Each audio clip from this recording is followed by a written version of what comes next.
PodCastle, episode 755 for Tuesday the 4th of October 2022. Aurum and Indigo by L.P. Kindred, read by Brent C. Lambert and rated R with a content note for violence.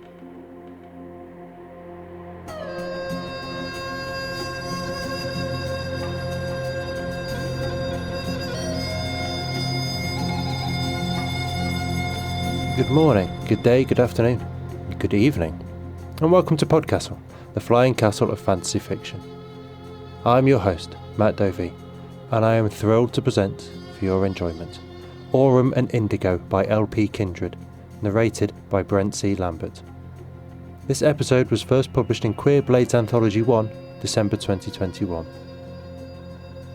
L.P. Kindred is a Chicagoan Angelino writer, editor and teaching artist of speculative fiction from intersections of his queer and black identity. An alum of Hurston Wright, Vona and Clarion, his fiction is featured or forthcoming in Fire Literary Magazine, LeVar Burton Reads, Speculative City, Queer Blades, Escape Pod, Anathema and PodCastle. LP is a co-founder of Voodoo Noughts, a grassroots collective addressing the isolation and underrepresentation of black creators in speculative fiction. When not cheating on his novel with shorter fiction, Kindred can be found lifting heavy objects, deep diving into questionable television, eating good food, and pretending to be fancy. You may find him on Influencergram and That Damned Bird Up at LP Kindred. Brent Lambert is a black queer man who heavily believes in the transformative power of speculative fiction across media formats. He resides in San Diego but spends a lot of time moving around as a military brat. His family roots in the Cajun country of Louisiana. Currently he manages the social media for Fire Literary Magazine, worked as senior programming coordinator for FireCon, and co-produced with Tor.com an anthology titled Breathe Fire. He has work published with Fire, Anathema Magazine, Cotton Xenomorph, Baffling Magazine and Beneath Ceaseless Skies. He can be found on Twitter at Brent C. Lambert talking about the weird and the fantastic. Ask him his favourite members of the X-Men and you'll get different answers every time. And now pay attention, for our tale is about to begin, and it's not being entirely honest with you.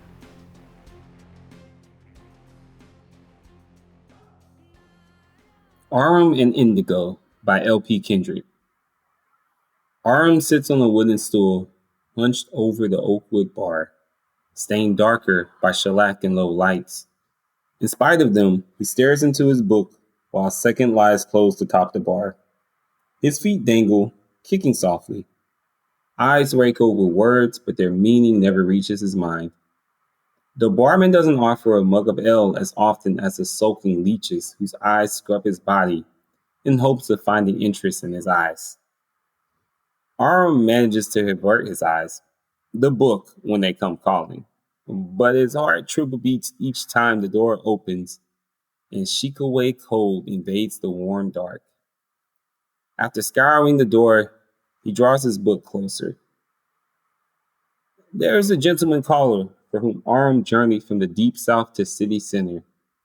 The nightmare of cross-town travel hastened Aurum to leave with abundant time to arrive punctually.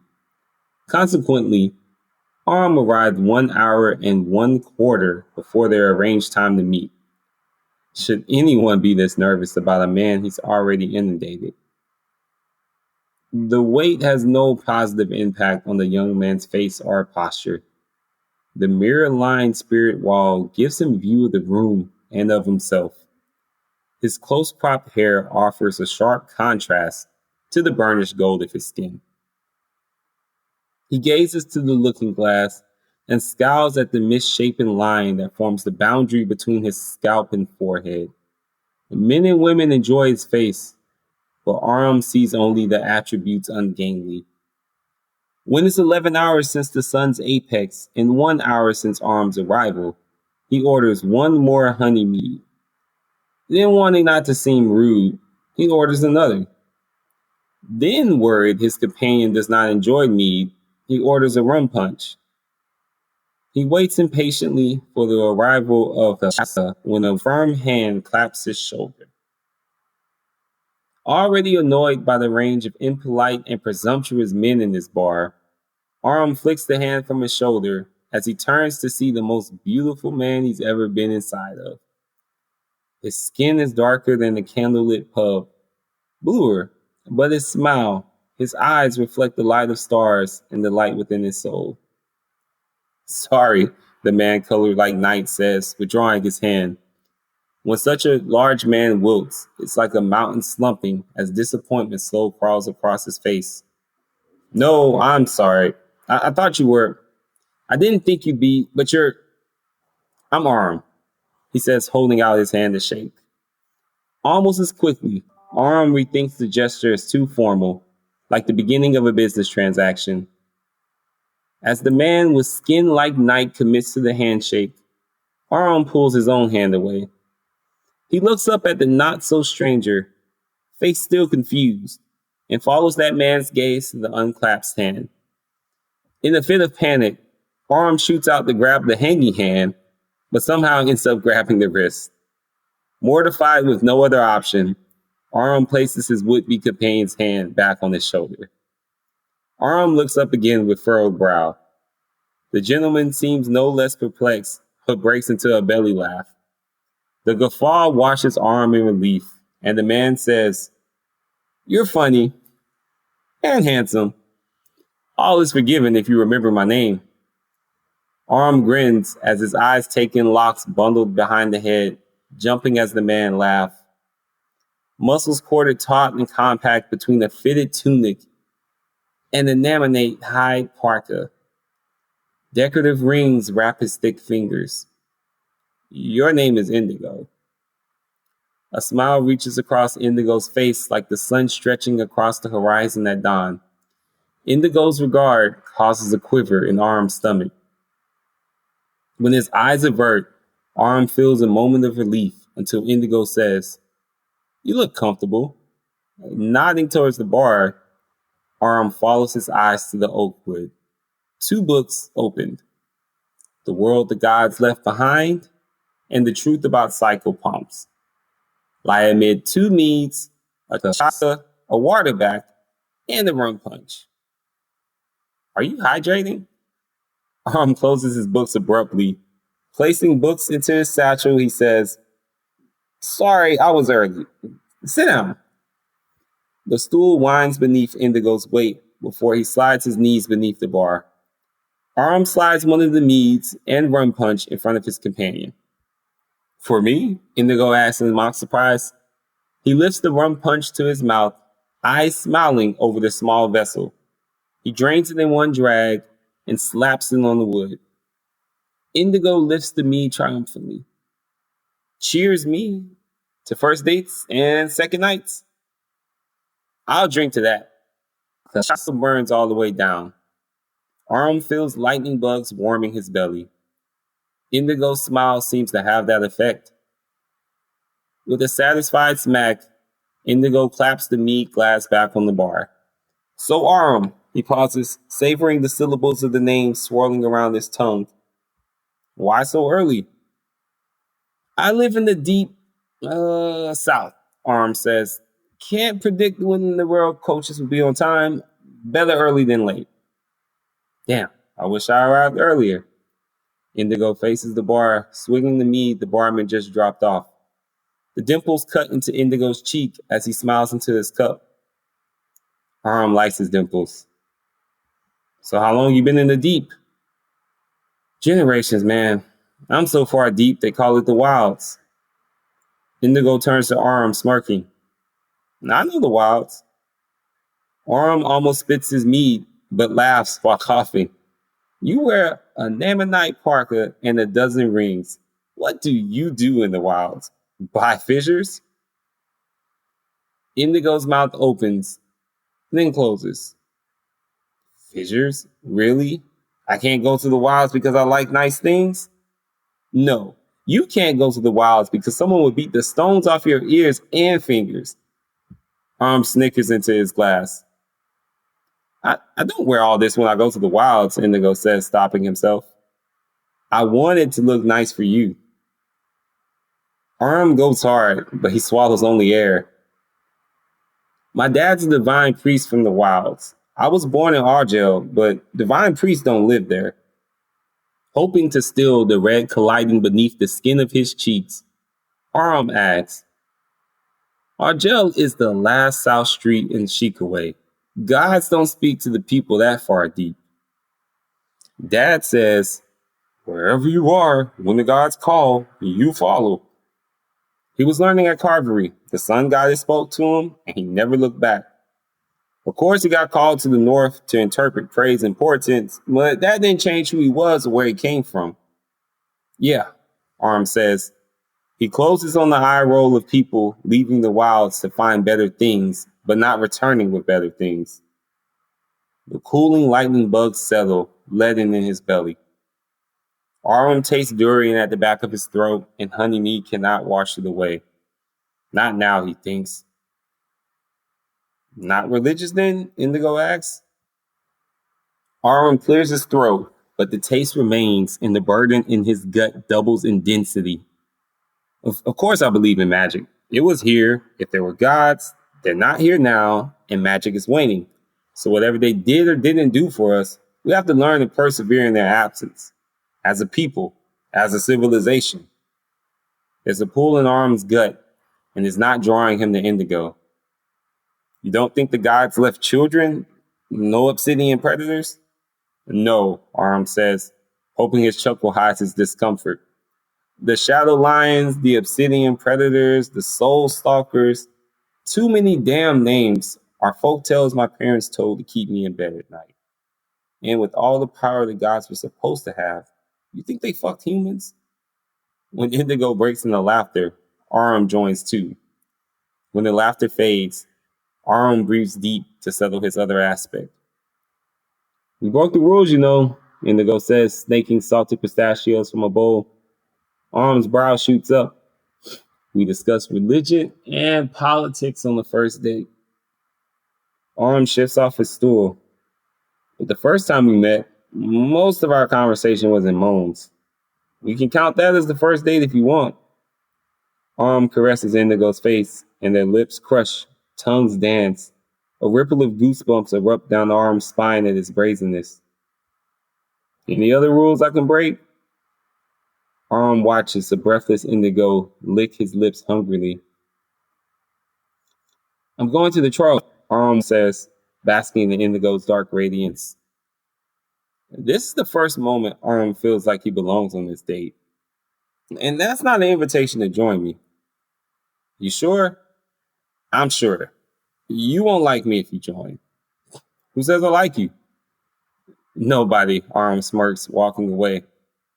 Shake vigorously, Indigo calls behind him. Aurum's chuckles capsize as he descends the sepulchral hallway, still able to perceive the patterns of paisley on the dingy carpet.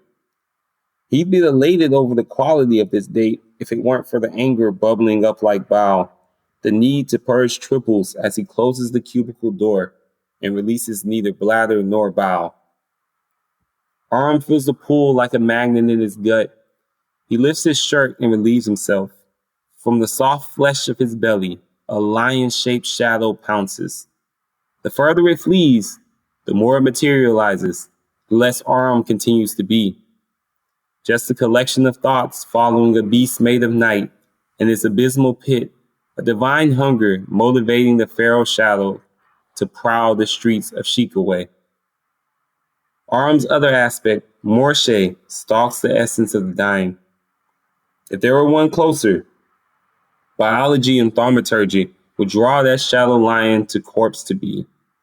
Instead, Morche sniffs the air for the nocturne that rings louder than breath falls. It leaps and runs unfettered by the material world, its purpose divine.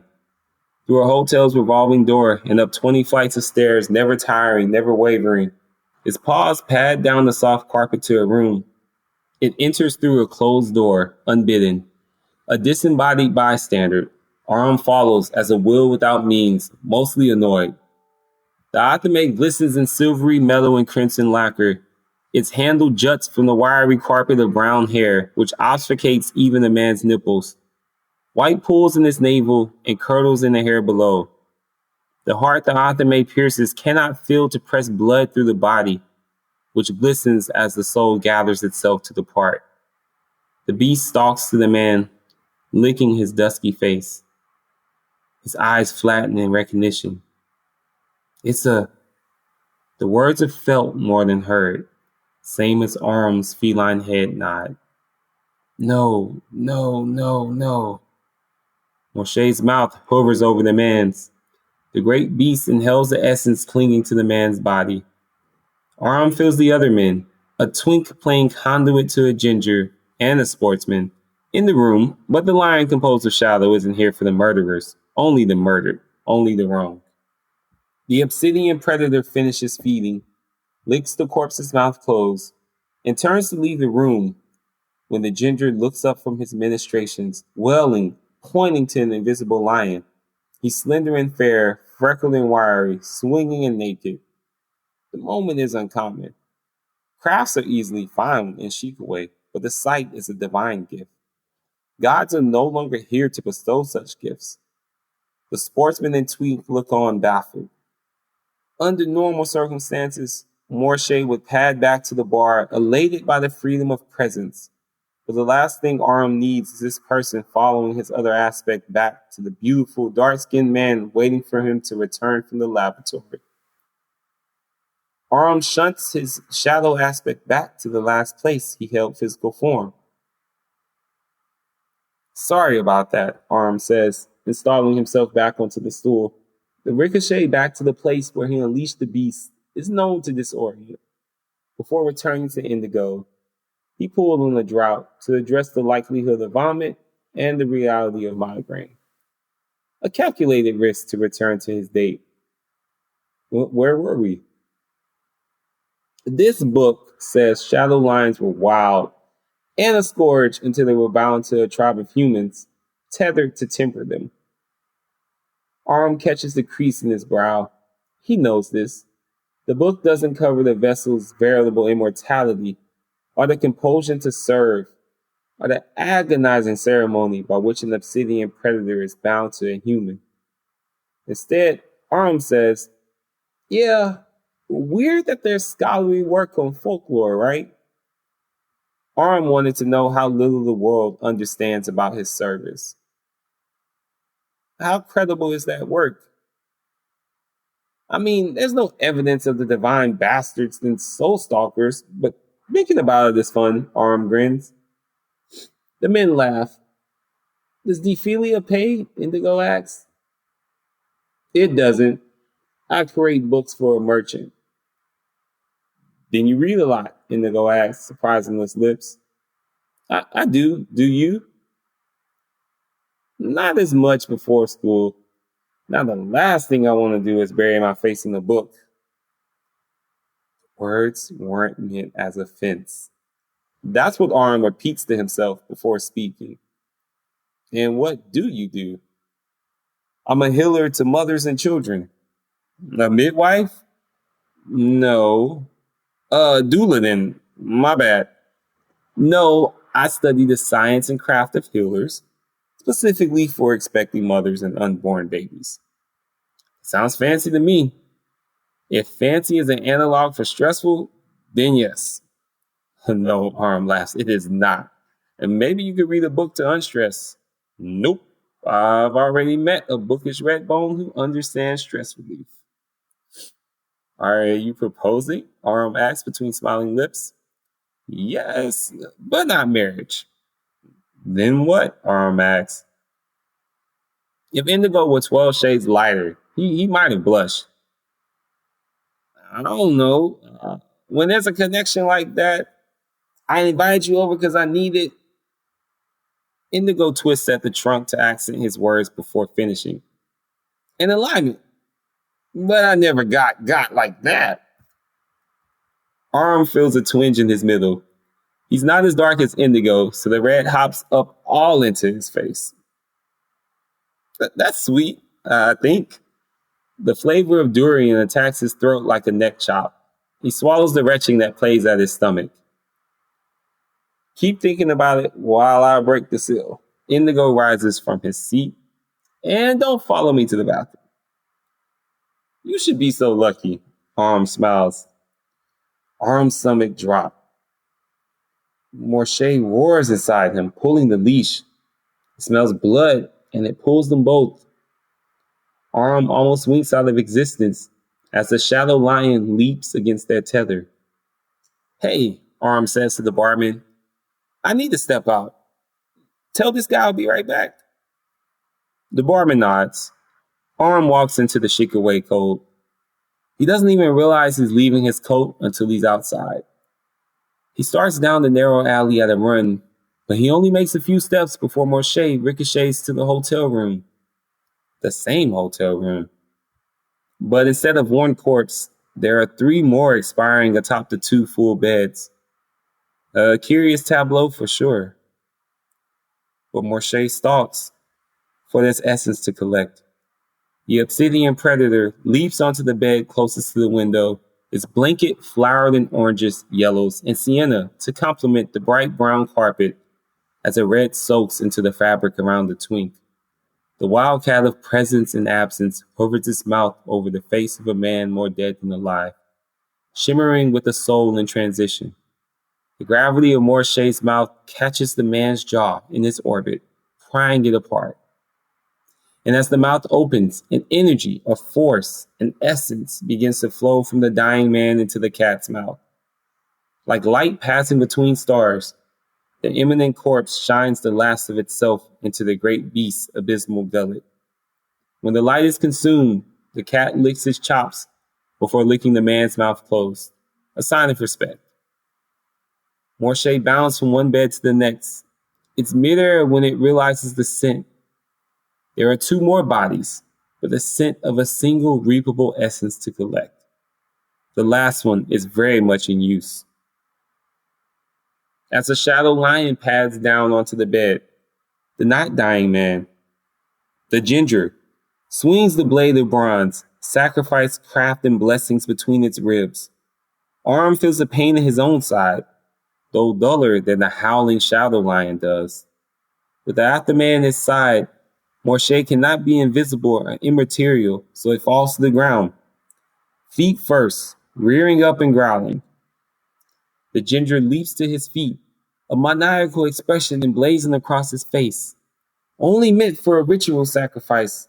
I'll be craft rich for sacrificing an obsidian predator.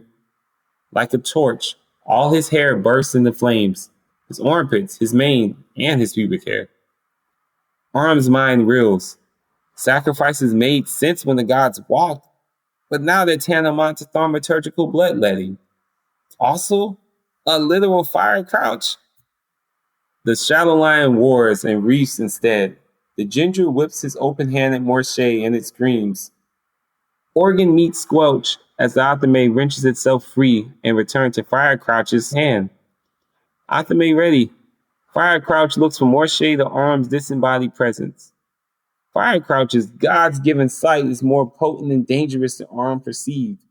He swings the blade at a formless arm, hoping to make contact. Whatever Veves or rooms emblazon the blade, it remains unable to harm Aurum, so Fire Crouch turns back to the obsidian predator. Just in time for Morche to claw down his chest and torso. Screams play like ribcage xylophone. Ginger drops the Athame and presses his hands to his belly, desperate to maintain the innerness of his innards. Both parties back into their corners. Fire Crouch to ensure his organs won't slide out, and Morche to keep from seeing spots. The Fire Crouch is out for blood. The sepulchral stalker has one more soul to reap. Morche couldn't leave if it tried. Aurum, for the first time in his life, finds himself concerned for Morche's well-being. There's never been an occasion for the Shadow Lion to tussle, but there's never been a reason to believe Morche would meet a peer.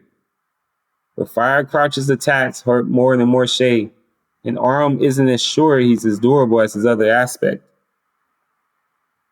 Aurum recedes his consciousness, even less of his rational mind to temper an obsidian predator. All instinct, Morche mauls its assailant, and when Morche is satisfied that Fire Crouch would cause no more concern, the Shadow Lion stalks over to the other dying man and sups on his essence. Starts to pull from Fire Crouch, but stops. Aurum barely gets to question it before sated Morche initiates the ricochet this time, pleased to relinquish presence to Aurum.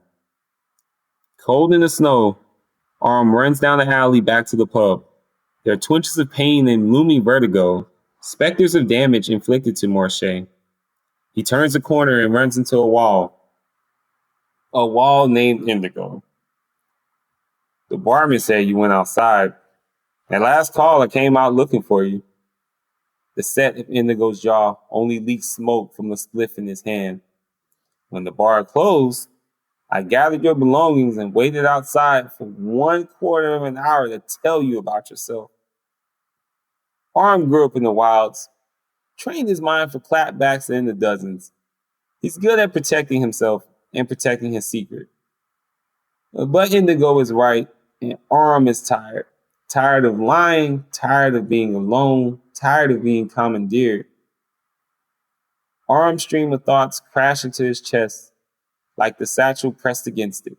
Here. Hey, I'm sorry, I had to do something. Like what, bro? Leave me with the bill? Indigo centers. Money isn't even the issue. You said you rarely come to this part of the city. What could you have to do? It's complicated, Aurum says. The words are true, but no less patronizing. Aurum takes Indigo by the hand. I'm complicated. I had to go out, but I came back like I said I would.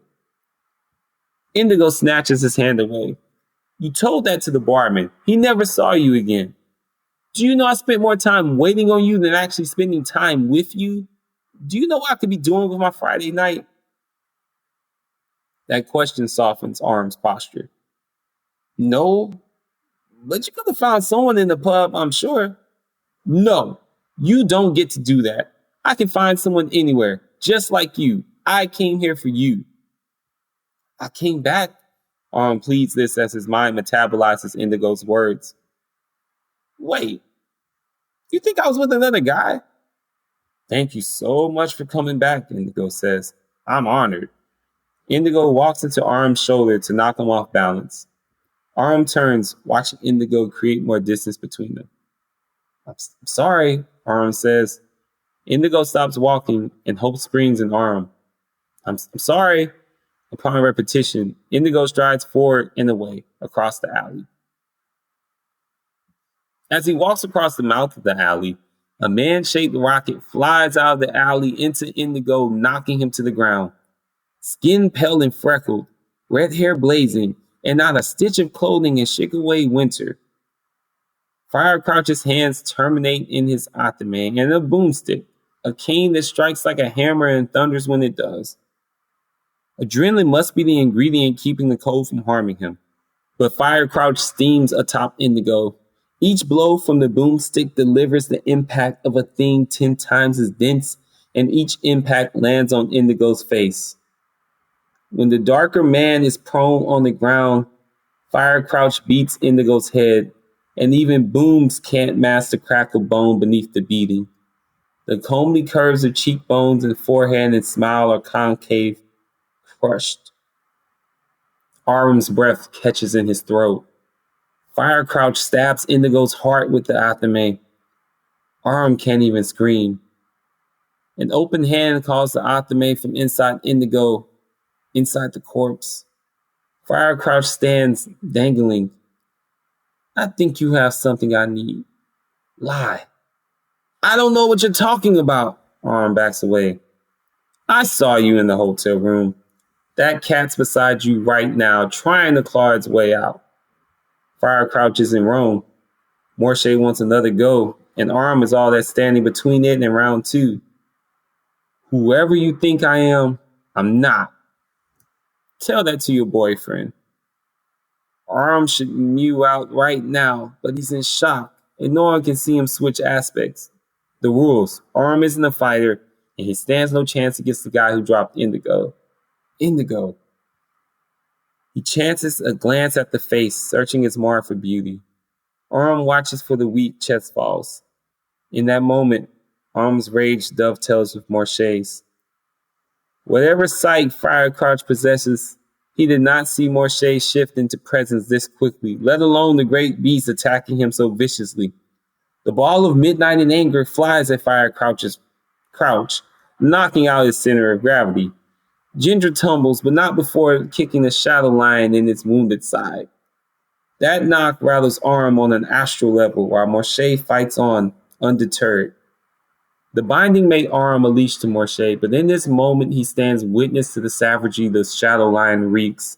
The attack is gory and sickening, but there's so much beauty in this primal dance. When Morshé lifts his head from Firecrouch, the Ginger is little more than a cored-out carcass. Again, Morshé wants not for his essence. And when Morshé pads over to the corpse that was Indigo, it licks at the black hand before bringing itself to heel. Morshé licks Indigo's mouth closed before it cedes presence to Aurum, who sits cat-like at Indigo's side. Aurum takes Indigo's bejeweled hand, surprised by the heat it still generates. The thought of immortality alone crosses his mind, and whether love collaborates with fate. He sheds a tear, not of love, or regret, or acceptance. It's the tear you cry when you mourn the death of hope. Aurum sits vigil for moments that stretch between now and forever. Indigo's hand edges towards Hot as furtive squelching draws him from his reverie. Turning to see the sound of guts knitting together, Aurum's head gets rocked by a blow.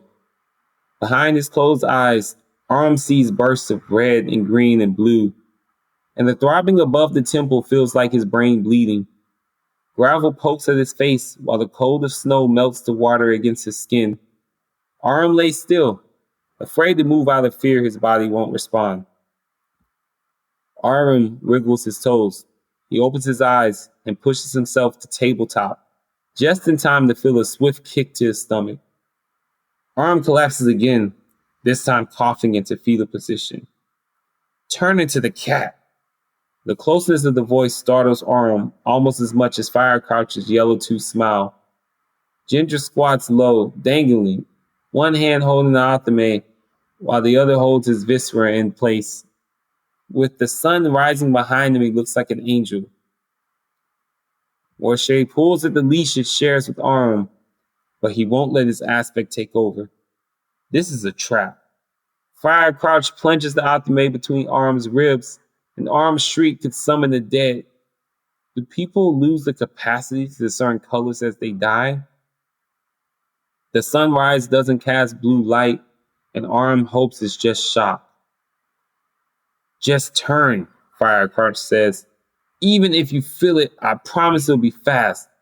I've sacrificed all manner of cryptid and human. It will be quick.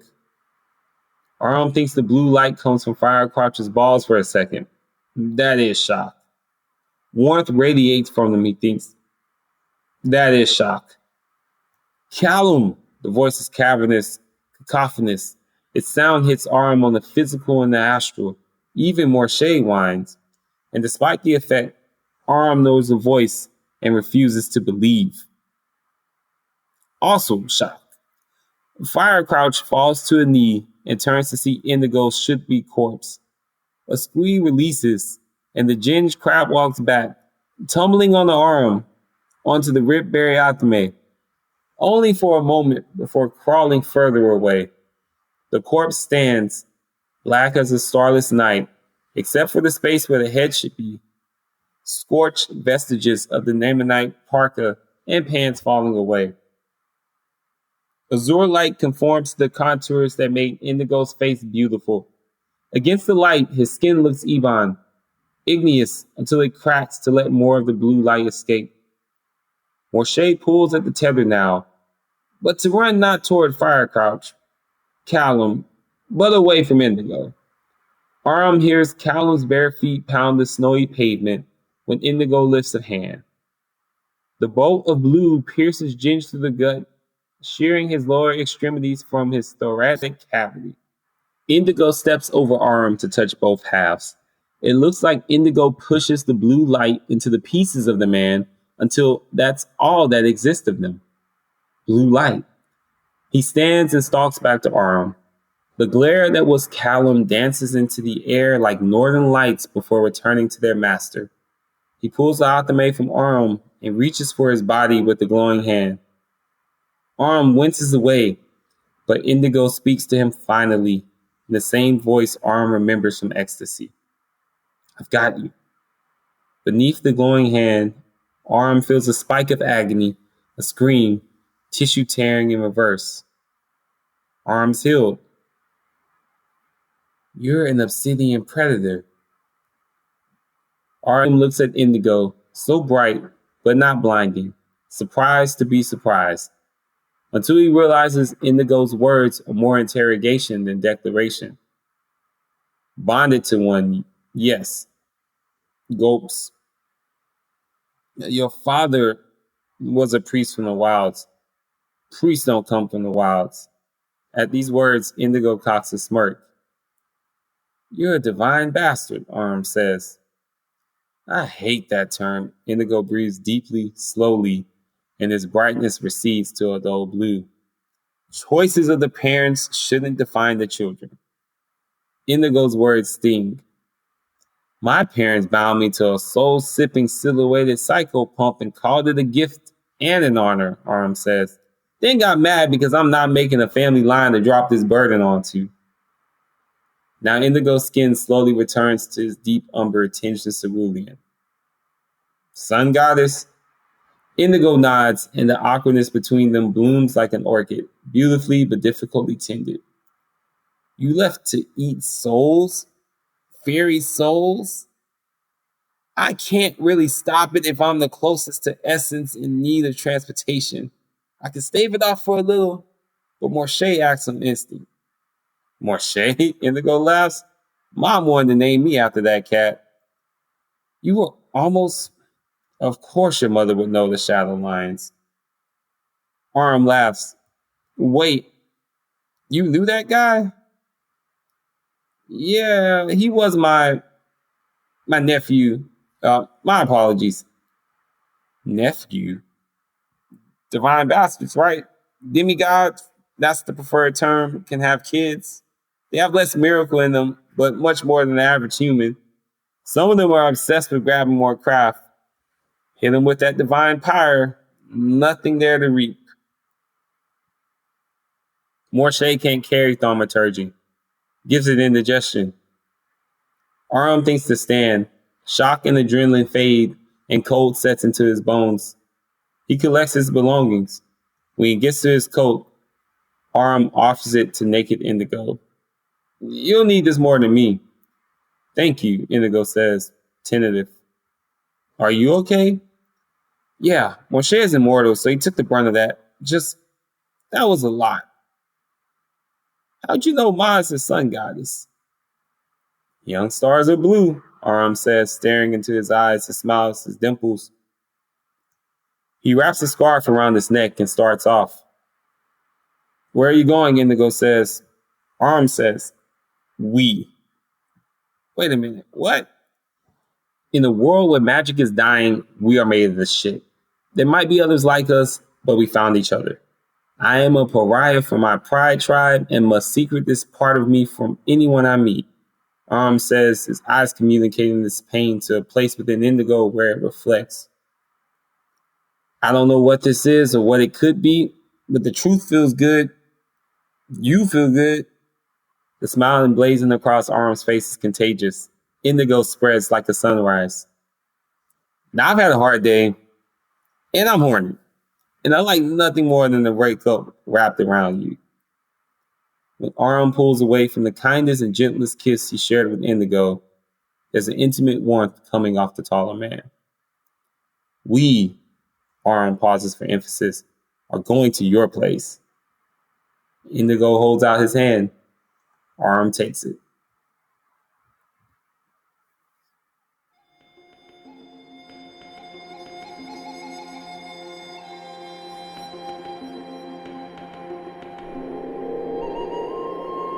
And welcome back.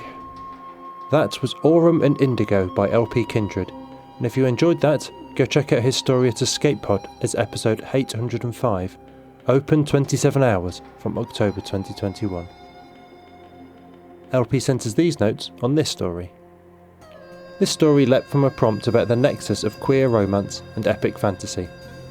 I started with magicalising sexual media app Grindr as a charmed book. That led me to a world where magic exists and persisted long enough to allay the Industrial Revolution. In fact, the departure of the gods from this realm means a decline in thaumaturgy and increases the value of magic. As is my aesthetic, I got to ask questions about what it means to belong to a community, what a community demands of its individuals, and what individuals demand of their communities. The story is set in Chicago, which is the Miami, Illinois tribe's word for the pungent leeks indigenous to the banks of the river. It's also the word the French couldn't be bothered to pronounce correctly, and in butchering it, gave us the proper noun, Chicago. There's also a naked fire crotch whose crotch is actually on fire, and stalking one of the titular characters. And, once the story was told, the fantasy grinder was superfluous. Thank you for those notes, LP, and for the story. The detail and development of the setting here is utterly wonderful, a whole mythology behind a short story. The real hook for me, though, was seeing how these two characters, Aurum and Indigo, had recognised each other without realising it, had been drawn together subconsciously, and in realising so, had forgiven each other and perhaps themselves for who they were. It's the sort of thing that often gets misrepresented in trans panics and gay panics, when one person in a friendship group transitions and others then follow suit. And that's not any of this nonsense about rapid onset whatever that certain journalists like to peddle for fame, and it's not about identity or sexuality being infectious. It's far more powerful and remarkable than that. It's people recognising each other even when they don't yet recognise themselves. It's the magnetic pull of seeing yourself in another person, of feeling that common ground, even if you can't yet name it. It's reassuring, really. No matter how different and alone we might sometimes feel, we instinctively find a way to find each other. To be human is an incredible experience sometimes.